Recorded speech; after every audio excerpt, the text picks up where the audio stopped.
আরজিকর ঘটনায় তদন্তে গাফিলতির কারণে কেন্দ্র ও সিবিআইকে দোষারোপ করে বুধবার রানীগঞ্জ ব্লক তৃণমূল কংগ্রেসের পক্ষ থেকে একটি বিশাল র্যালি করা হয়।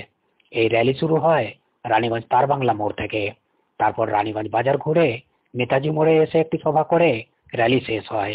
এই র্যালিতে উপস্থিত ছিলেন তৃণমূল কংগ্রেসের রানীগঞ্জ শহর অধ্যক্ষ রূপেশ যাদব, আসানসোল নগর নিগমের মেয়র পরিষদ দিব্যেন্দু ভগত, রানীগঞ্জ ব্যুরো অধ্যক্ষ মুজম্মিল শাহজাদা, মাইনরিটি সেলের অধ্যক্ষ Niaz Ahmed, ST SC OBC অধ্যক্ষ অজয় মণ্ডল, যুব অধ্যক্ষ ভিক্টর বাগচি, পর্ষদ আক্তারি খাতুন, পর্ষদ রঞ্জিত সিং, সন্দীপ ভালোটিয়া, আশরফ খান, শুভ ভট্টাচার্য, সঞ্জীব মহান্তি, সৌমেন চৌধুরী, মিতুল কেওড়া সমেত বহু সংখ্যায় তৃণমূল নেতা কর্মীরা তৃণমূল কংগ্রেস দু হাত খুলে সমর্থন করেছে। না, ঠিক আছে, আর দ্বিতীয় চেম্বার অফ কমার্সের কথা অনুযায়ী এই কার্পেন্টটা এইকে সামনে করছে।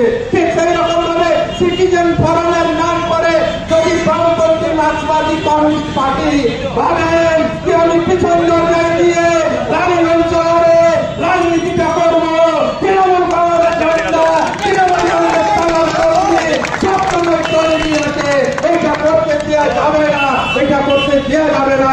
কারণ আপনারা 2011 আগে অব্দি কিভাবে মানুষকে জবরদস্তি গণশক্তি পেপারটা দিতেন, পড়তে জানুক বা না জানুক গণশক্তিটা নিতে হবে, আর সেই দিনটা রানীগঞ্জ শহরে ফিরে আসতে দেওয়া হবে না।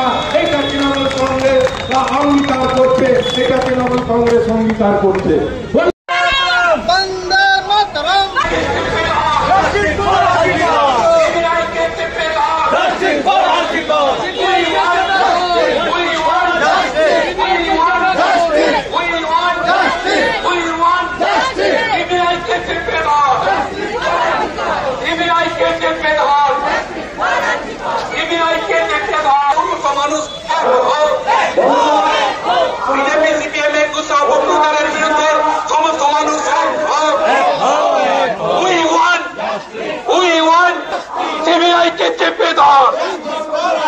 सीबीआई के चिप्पे धर